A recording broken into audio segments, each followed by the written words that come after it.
Hello friends, how are you. Welcome to Indira civil services with Anuj Patel. हम लोग बात कर रहे थे एनसीईआरटी सेक्शन के अंतर्गत हिस्ट्री विषय पर क्लास 7 की पाठ्य पुस्तक हमारे अतीत अवर पास्ट पार्ट 2 देख सकते हैं। क्लास 7 सबसे पहले हम देखेंगे इसके। आज हम सबसे पहले बता दें कि आज हम एक नए चैप्टर की शुरुआत करेंगे। क्लास 7 की पाठ्य पुस्तक है मुगल साम्राज्य या मुगल डायनेस्टी को देख सकेंगे चैप्टर 4 में। तो इसके पहले पार्ट से आज शुरुआत करेंगे। इससे पहले हम जानना चाहेंगे कि हमें एनसीईआरटी क्यों पढ़ना चाहिए। तो इससे पहले शुरुआत करते हैं हम लोग।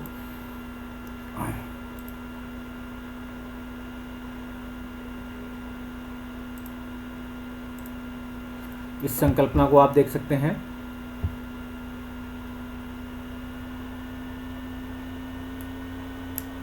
इस संकल्पना में अगर चलें तो देख सकते हैं कि हमें एनसीईआरटी क्यों पढ़नी चाहिए।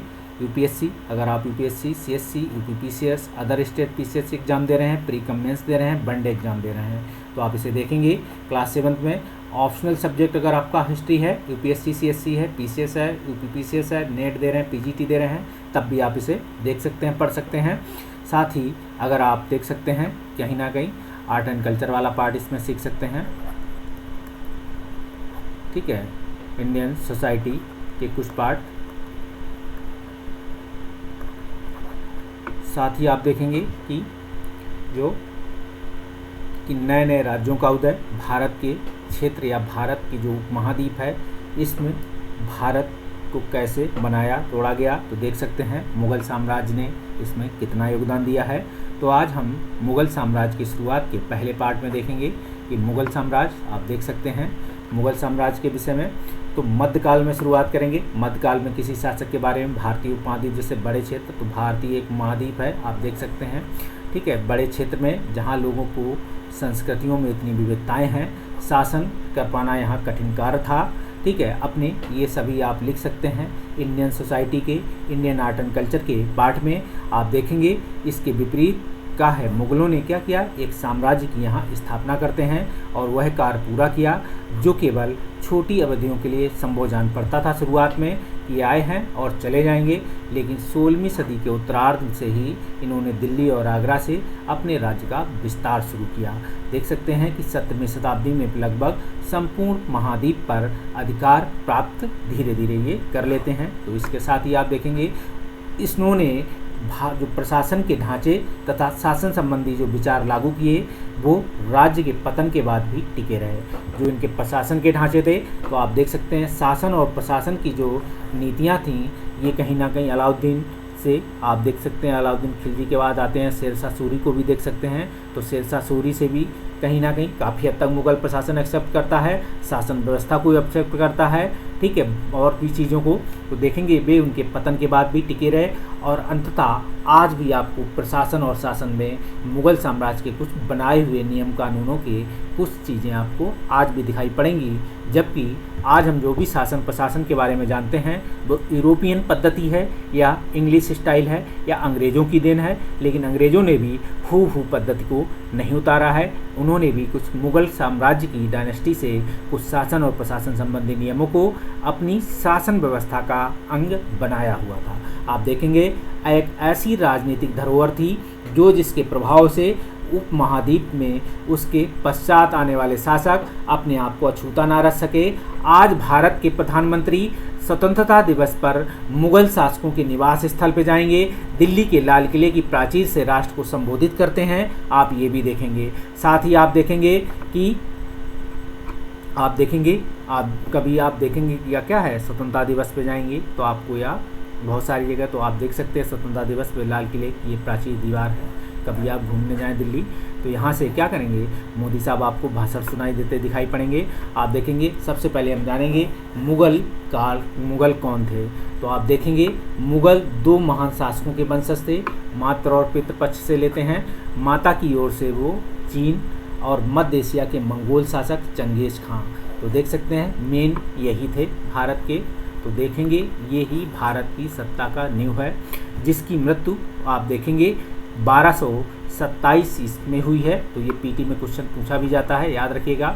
ठीक है, साथ ही आप देखेंगे इनके उत्तराधिकारी थे पिता की ओर से वो ईरान, इराक और वर्तमान तुर्की के शासक थे तैमूर। तो तैमूर कहाँ के थे, तो आप देखेंगे ईरान, इराक और वर्तमान तुर्की के शासक उसी को मिलाकर जो बना है, तो तैमूर थे। तो तैमूर जिसकी मृत्यु आप देखेंगे 1404 ईस्वी में वंशज से हुई है। तो ये भी क्वेश्चन पीटी में पूछा जाता है, याद रखिए। परंतु मुगल अपने आप को मुगल या मंगोल कहलाना पसंद नहीं करते थे, इसलिए क्योंकि चंगेज खां से जुड़ी स्मृतियाँ सैकड़ों व्यक्तियों के नरसंहार से संबंधित थी। जब भी आप चंगेज खां का नाम याद आएगा तो आपको क्या है, बहुत सारे नरकंकाल सामने दिखाई पड़ेंगे। तो देख सकते हैं चंगेज खान से जुड़ी स्मृतियाँ सैकड़ों व्यक्तियों के नरसंहार से संबंधित थीं। यही स्मृतियाँ मुगलों के प्रतियोगियों उज्बेकों से भी संबंधित थीं। तो आप देखेंगे ये स्मृतियाँ मुगलों के प्रतियोगी कौन थे, उज्बेक थे, उनसे भी संबंधित रहीं। दूसरी तरफ देख सकते हैं मुगल तैमूर के वंशज होने पर भी गर्व का अनुभव करते थे। ठीक है, दूसरी तरफ मुगल क्या करते, तैमूर के वंशज, जहां आप देखेंगे उनका तैमूर वंशज के गर्भ होने के इसलिए ज़्यादा, क्योंकि उनके महान पूर्वजों ने 1398 में दिल्ली पर कब्जा किया था। तो आप देखेंगे, लेकिन इनकी शासन व्यवस्था में आप देखेंगे मातृपक्ष का प्रभाव काफ़ी हद तक बना रहा। लेकिन आप देखेंगे इनकी शासन व्यवस्था में बहुत सारी चीज़ें दिखाई पड़ी हैं। आप इस तैमूर वंश को देख सकते हैं चित्र में। तैमूर और उसके उत्तराधिकारी मुगल सम्राटों की एक अलग चित्र व्यवस्था दिखाई गई है। 1702 से 12 में मध्य एशिया में तैमूर हैं। ठीक है, तैमूर देखेंगे दाहिनो और उनके पुत्र मीरन शाह, ठीक है, जो प्रथम मुगल सम्राट बाबर का ठीक लकड़ दादा, मतलब लकड़ दादा कुछ वर्ड है, लकड़ दादा मतलब उनके दादा का लड़का रहा होगा। उसके बाद अबू सैद बाबर के दादा, देख सकते हैं कि अबू सैद बाबर के दादा, ये कभी क्वेश्चन आपसे पीटी में पूछे जा सकते हैं, याद रखिएगा। ठीक है, तैमूर बाई, ये बताया गया है कि सुल्तान मिर्ज़ा साहब हैं, बाबर के परदादा थे ये। ठीक है, उमर शेख बाबर के पिता थे, ये क्वेश्चन आपसे कभी पूछा जा सकता है। ठीक है, याद रखिएगा। साथ ही आप देखेंगे तैमूर की दाहिनी ओर या तीसरी, इस चित्र को देख सकते हैं कौन कहाँ है, इससे फर्क नहीं पड़ता है। आप पांचवें व्यक्ति मुगल सम्राट बाबर के संदर्भ में देख सकते हैं। अकबर और शाहजहां हैं, तो देखेंगे बाबर, अकबर, शाहजहां, तो देख सकते हैं। उसकी दाईं ओर उसी क्रम में हुमायूं, जहांगीर, औरंगजेब हैं। आपको अब ये चित्र समझ में आया होगा कि आखिर एक समय में ही सभी लोग कैसे हुए, जबकि ये बारी बारी से आए। चित्र बाद में बनाया गया होगा, जब देख सकते हैं कि औरंगजेब तक का इस चित्र में, इस बालकनी में, इस चित्र में दिखाया गया है औरंगजेब, मतलब मेन मुगल काल की रीढ़। जब औरंगजेब की मृत्यु होती है तो मुगल काल की रीढ़ टूट जाती है, वहाँ तक के चित्रों को दिखाया गया है। बाबर से शुरुआत होती है, बाबर से पहले उनके मीरन शाह के बाद अबू सैदा मोहम्मद मिर्ज़ा, उमर शेख, पूरी उनका ख़ानदान दिखाया गया है। आप फिर इसके बाद कुल दिखाया गया। फिर इसके बाद आप देखेंगे कि मुग़ल सम्राट बाबर के बाद अकबर के बाद शाहजहां के बाद हुमायूं तो बहुत पहले आएंगे, बाबर के बाद हुमायूं आएंगे। ठीक है, अगर आप देखेंगे ये हायरार्की क्रम में नहीं लगा हुआ है, ये भी याद रखेंगे। और जहांगीर और औरंगजेब, तो याद रखिएगा ये सब ऐसा नहीं कि हुमायूं के बाद जहांगीर आया होगा और औरंगजेब आया होगा, ऐसा नहीं है, इसे भी याद रखेंगे। ठीक, उन्होंने ये लिखने के क्रम में बताया कि औरंगजेब तक के इनके चित्र इस चित्र प्रदर्शनी में बताए गए थे। और इस चित्र को देख सकते हैं, उन्होंने अपनी वंशावली का प्रदर्शन चित्र बनाकर किया है। प्रत्येक मुगल शासक ने तैमूर के साथ अपना चित्र बनाया। और देखेंगे तैमूर मुगलों के समूह में तस्वीर प्रस्तुत करते हैं, तो ये कुछ काम की चीज़ नहीं है, हटा सकते हैं इसे। साथ ही आप देखेंगे कि मुगल का जो सैन्य अभियान था, इसको देखेंगे। प्रथम मुगल शासक बाबर साहब आते हैं, तो बाबर ने क्या 1526-1530 मतलब पहला युद्ध हो रहा है, ठीक है, पानीपत का, जब उन्होंने 1494 में फरगाना राज्य के उत्तराधिकारी प्राप्त किया। तो 1494 में आते हैं, फरगाना राज्य का उत्तराधिकार प्राप्त करते हैं। उसकी उम्र केवल 12 वर्ष की उस समय होती है बाबर की, जब वो फरगाना राज्य प्राप्त करते हैं। मंगोलों की दूसरी शाखा उज्बेकों के आक्रमण के कारण उसे अपनी पैतृक गद्दी वहाँ छोड़नी पड़ती है। तो उज्बेकों के आक्रमण के कारण, मतलब मंगोल की एक दूसरी शाखा है उज्बेक, तो उज्बेक कौन है, मंगोल की एक शाखा ही है। तो वहाँ से ये पैतृक गद्दी छोड़ते हैं और अनेक वर्षों तक भटकने के बाद 1504 में काबुल पर ये फिर से कब्जा करते हैं और 1526 में दिल्ली के सुल्तान इब्राहिम लोदी को पानीपत में हराया। 1526 दिल्ली तथा आगरा को अपने कब्जे में किया। ठीक है, फिर इनको यहाँ की इतनी क्लाइमेट अच्छी लग गई, ये कुछ दिन, ठीक है, अयोध्या भी रुके और आप अयोध्या के साथ धीरे धीरे भारत के कई राज्यों धीरे धीरे भ्रमण किया, फिर ये धीरे धीरे यहीं रच बस गए। देखेंगे मुगलों की प्रमुख सैन्य अभियानों को दिखाया गया है। ध्यान से पढ़िए कि आप लंबे घटनाक्रम पे कोई पुनरावृत्ति ढूंढ सकते हैं, तो इसे आप देखने की कोशिश करें। ये देख सकते हैं बाबर की क्या है तो पद्धति है। उदाहरण के लिए आप देखें, गौर से करें, अफगान मुगल सत्ता के लिए तत्कालिक खतरा आप देख सकते हैं। मुगलों और अहोम, ठीक है, सिखों और मेवाड़ मारवाड़, इन सब में हम अगले चैप्टर में पढ़ेंगे, गौर करें। फिर आप देखेंगे सफ़ाविद, ईरान से अकबर और हुमायूं से संबंधों में क्या अंतर है। आपसे क्वेश्चन है, क्या औरंगजेब के शासनकाल में गोलकुंडा और बीजापुर के अधिग्रहण से दक्कन के युद्ध में कोई अंत हो पाया। तो देख सकते हैं औरंगजेब ने क्या हुआ, गोलकुंडा और बीजापुर को अधिग्रहण करते हैं। ये क्वेश्चन पीटी में कई बार आपसे पूछा गया है, याद रखिएगा। तो ये इसे औरंगजेब ने काम किया हुआ है। इसके साथ ही हम बात करेंगे कि मुगल फौज अभियान पे बढ़ते हैं। तो देख सकते हैं अभियान कैसे हो रहा है उस समय। तो आप देखेंगे उस समय कि 16वीं शताब्दी के युद्धों में तोप और गोलाबारी का पहली बार इस्तेमाल होता है, ठीक है। तोप और गोलाबारी का इस्तेमाल 16वीं शताब्दी। तो देख सकते हैं बाबर इस पद्धति को लाते हैं और बाबर ने इसका पानीपत की पहली लड़ाई में आप देखें प्रभावशाली ढंग से क्या हुआ, प्रयोग किया हुआ था। किसने, बाबर ने।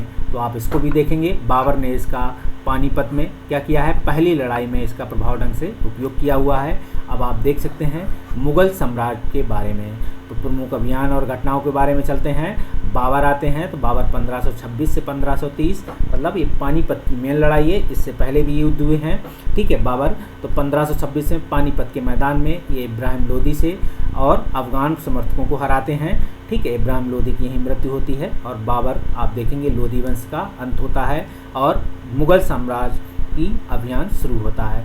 1527 में खानबा का राणा सांगा राजपूत राजाओं समर्थकों को हराते हैं ये 1527 में। फिर 1528 में देखेंगे चंदेरी में राजपूतों को हराते हैं। तो खाना पानी पिया, खाना खाया, चाय पी, घर चले गए, ठीक है। घाघरा का युद्ध इसमें इन्होंने नहीं दिखाया है।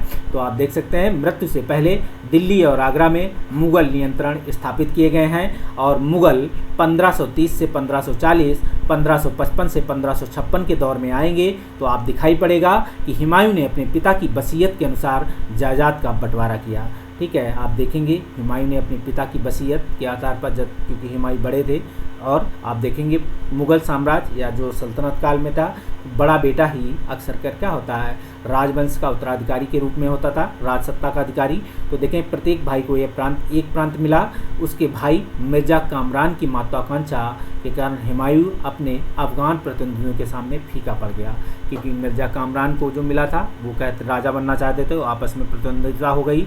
शेर खान ने हुमायूं को 2 बार, आप देखेंगे शेर खान का मतलब है शेरशाह सूरी, ने हुमायूं को 2 बार हराया, 1539 में और चौसा में, ठीक है। 1539 में चौसा में, 1540 में कन्नौज में, और इन्हीं पराजयों से उसने ईरान की ओर भागने को बाध्य होना पड़ा। ये सभी क्वेश्चन पीटी में पूछे जा चुके हैं, याद रखिएगा, ठीक। आप इसे देखेंगे। इसके बाद ईरान ने हुमायूं को क्या होगा, ने सफ़ाविद शाह की मदद ली। तो ईरान में हुमायूं ने किसकी मदद ली थी, सफ़ाविद शाह की। ये क्वेश्चन कभी भी आपसे पीटी में पूछा जाए, बताइएगा। सफ़ाविद शाह थे ईरान में, उन्होंने हुमायूं की मदद ली या हुमायूं ने ईरान के सफ़ाविद शाह की मदद ली। 1555 में दिल्ली पर पुनः कब्जा करते हैं और अगले वर्ष इमारत की एक दुर्घटना में उनकी मृत्यु हो जाती है। मतलब वो अपनी पुस्तकालय की सीढ़ियों से उतर रहे होते हैं, तो वो क्या होते हैं, गिर जाते हैं। अचानक पुस्तकालय गिर पड़ता है और उनकी मृत्यु हो जाती है। ऐसा कहा जाता है कि वो मृत्यु एक सोची समझी घटना थी। आप देखेंगे अकबर के बारे में जाएंगे तो 1556, 1500, 1605 के संदर्भ में देख सकते हैं। 13 वर्ष की आयु में, अल्पायु में अकबर सम्राट बनते हैं, ठीक है। आप देखेंगे उसके शासनकाल को 3 अवधियों में विभाजित किया जाएगा। 1556 और 1570 के मध्य में अकबर अपने संरक्षक बैरम खां के और अपने घरेलू कर्मचारियों से स्वतंत्र हो गया। उसने सूरी और अन्य अफगानों निकटवर्ती राज्यों मालवा, गोंडवाना, सौतेले भाई मिर्जा हाकिम और, ठीक है, उज़्बेकों के विद्रोह को दबाने के लिए सैन्य अभियान चलाए। ये आप देख सकते हैं। 1588 में आप देखेंगे, वो 1568 में सिसोदिया की राजधानी चित्तौड़ और 1569 में रणथंभौर पर वो कब्जा करते हैं। तो ये क्वेश्चन आपसे कभी भी पूछी जाए तो आप बताइएगा, हालांकि बहुत डिटेल में नहीं पूछेंगे, कभी क्वेश्चन पीटी में फैक्ट के रूप में पूछ लिया जाता है।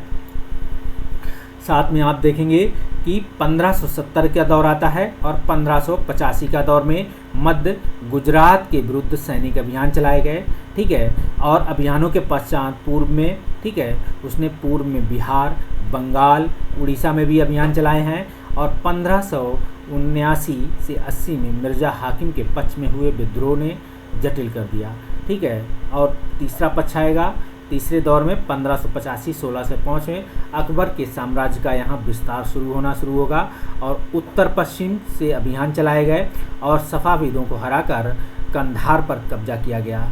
आप देखेंगे कश्मीर को भी जोड़ लिया गया अकबर के शासनकाल में। मिर्ज़ा हाकिम की जब मृत्यु होती है उसके पश्चात काबुल को भी इसने अपने राज्य में मिलाया। और इसके बाद आप देख सकते हैं कि दक्कन में आप देखेंगे, इस दक्कन में क्या होगा, दक्कन में अभियानों की शुरुआत होती है और बाबर बरार में आएंगे, खानादेश आएंगे, अहमदनगर आएंगे के हिस्सों को भी अपने साम्राज्य में ये मिला लेते हैं। ये सभी पॉइंट याद रखिएगा, पीटी में पूछे जाते हैं। आप देखेंगे अपने शासन की अंतिम वर्षों में अकबर की सत्ता राजकुमार सलीम के विद्रोहियों के कारण लड़खड़ाई और सलीम आगे चलकर सम्राट जहांगीर कहलाया। आप देखेंगे जहांगीर के संदर्भ में 1605 से 1627 के रूप में जहांगीर ने अकबर के सैन्य अभियानों को बढ़ाया। मेवाड़ के सिसोदिया शासक अमर सिंह ने मुगलों की सेवा स्वीकार कर ली। इसके बाद देखेंगे सिक्कों के रूप में, अहोम के रूप में अहमदनगर के खिलाफ ये अभियान चलाए गए जो पूर्णतः सफल आपको दिखाई नहीं पड़ेंगे। आप ये भी देखेंगे जहांगीर के शासन के अंतिम वर्षों में राजकुमार खुर्रम, जो बाद में सम्राट शाहजहां कहलाया, ने विद्रोह किया। जहांगीर की पत्नी नूरजहां ने क्या किया, शाहजहां को हाशिए पर धकेलने के प्रयास किए जो असफल रहे।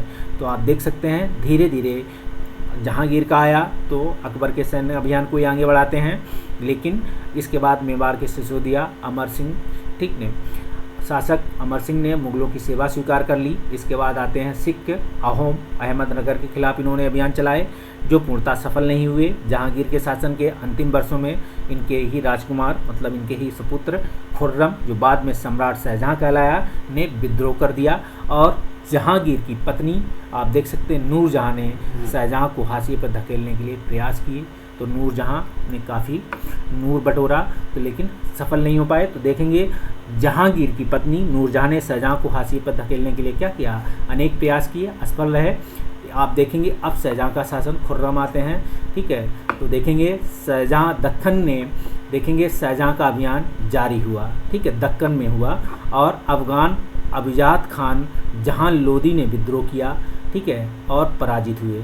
कभी ये नाम भी आपसे पूछ लिया जाए तो आप हिचकिचाइए नहीं, क्योंकि एनसीईआरटी में ये नाम दिए हुए हैं। तो आपसे माना जाता है कि एनसीईआरटी में जो नाम दिए होते हैं बहुत ही सिंपल हैं, बहुत ही सरल हैं, बेसिक हैं, आपको पता होना चाहिए। तो दक्कन में शाहजहां का अभियान और अफगान अबिजाद खान जहां लोदी ने विद्रोह किया वह पराजित होता है। अहमदनगर के विरुद्ध अभियान होता है इनका। आप देखेंगे बिंदोलों की हार होती है, ओरछा पर कब्जा किया जाता है और उत्तर पश्चिम में बल्ख पर कब्जा करने के लिए उज़्बेकों के विरुद्ध ये अभियान चलाते हैं, ठीक है, बल्ख पर, और जो असफल सिद्ध हुआ। आप ये भी देखेंगे इसके परिणाम स्वरूप कंधार में सफ़ाविद, कंधार इनके समय ही आप देखेंगे फिर से क्या हुआ, शाहजहां के शासनकाल में सफ़ाविद, कंधार फिर से सफ़ाविदों के हाथ में चला जाता है। अंततः 1632 में अहमदनगर को भी, ठीक है, मुगलों के राज में मिला लिया गया।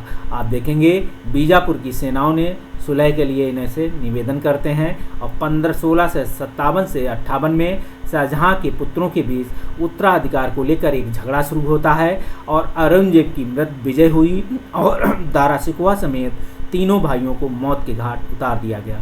तो आप देखेंगे 1657, 1658 में शाहजहां के पुत्रों के बीच उत्तराधिकार को लेकर एक झगड़ा शुरू होता है, उत्तराधिकार को लेकर कि उत्तराधिकार के शाहजहां के पुत्रों के बीच औरंगजेब की यहाँ विजय होती है, दारा सिकवा समेत उसके तीनों भाइयों को मौत के घाट उतार दिया गया। आपको इस कहानी के में भी अलग अलग तरीके हैं, अलग किस तरीके से कौन सी घटनाएं घटी हैं। शाहजहां को उसकी शेष जिंदगी के लिए आगरा में कैद कर दिया जाता है। किनके? जहांगीर के। अपने पिता को भी वो क्या कर देते हैं कि चलो बेटा अब थोड़े दिन, ठीक, ठीक है, शाहजहाँ की शेष ज़िंदगी आगरा के कैद खाने में आप देख सकते हैं कैद कर दिया गया। अब बात करेंगे हम औरंगजेब के बारे में। तो औरंगजेब को देखेंगे 1633 में उत्तर पूर्व में अहोम की पराजय हुई। ठीक है, उन्होंने 1680 में पुनः विद्रोह किया। इन्होंने अहोम ने उत्तर पश्चिम में आप चलेंगे तो आप देखेंगे यूसुफ जाई और सिक्कों के विरुद्ध अभियानों को अस्थायी इन्हें सफलता मिलती है। आप देखेंगे मारवाड़ के राजौड़ राजपूतों ने मुगलों के खिलाफ विद्रोह किया। इसका कारण था कि आंतरिक राजनीति और उत्तराधिकार के मामलों में मुगलों ने हस्तक्षेप किया था। मारवाड़ के राठौर राजपूतों ने, ठीक है, इस कारण हमला किया था। कभी पूछा जाए, याद रखिएगा। मराठा सरदार शिवाजी के विरुद्ध मुगल अभियान प्रारंभ में सफल कर रहे थे, परंतु औरंगजेब ने शिवाजी का अपमान किया। ठीक है, आप देखेंगे शिवाजी के विरुद्ध मुगल अभियान प्रारंभ में सफल है, परंतु औरंगजेब ने शिवाजी का अपमान किया। शिवाजी आगरा स्थित मुगल कैदखाने से भाग निकले और उन्होंने अपने आप को स्वतंत्र शासक घोषित किया और मुगलों के विरुद्ध पूरा अभियान शुरू किया। राजकुमार अकबर ने, ठीक है, राजकुमारी अकबर दूसरे हैं, याद रखिएगा, ने औरंगजेब के विरुद्ध विद्रोह किया, जिसे मराठों तथा दक्कन की सल्तनत का सहयोग मिला। आप देखेंगे सफाविद ईरान भाग गए। ठीक है, कंधार छोड़ा इन्होंने। अब देखेंगे अकबर के विद्रोह के पश्चात, ठीक है, औरंगजेब ने दक्कन के शासकों के विरुद्ध सेनाएं भेजी और 1685 में बीजापुर, 1687 में गोलकुंडा मुगलों के राज्य में मिलाया गया। ठीक है, और 1698 में औरंगजेब ने दक्कन में मराठों जो छापामार पद्धति का उपयोग कर रहे थे, एक अभियान का प्रबंध स्वयं किया। तो आप देख सकते हैं क्वेश्चन पीटी में पूछा भी जा चुका है। तो दक्कन मार्ग में औरंगजेब की उत्तर भारत में देख सकते हैं सिक्कों, जाटों, जो है सतनामियों और उत्तर पूर्व में अहोम और दक्कन में मराठों के विरुद्ध का सामना करना पड़ा। उसकी मृत्यु के पश्चात उत्तराधिकार के लिए भी युद्ध शुरू हो गया। तो आप देखेंगे इस तरीके से आप काबुल, कंधार, ये है मुगल साम्राज्य का डायनेस्टी है, तो आप इसे देख सकते हैं।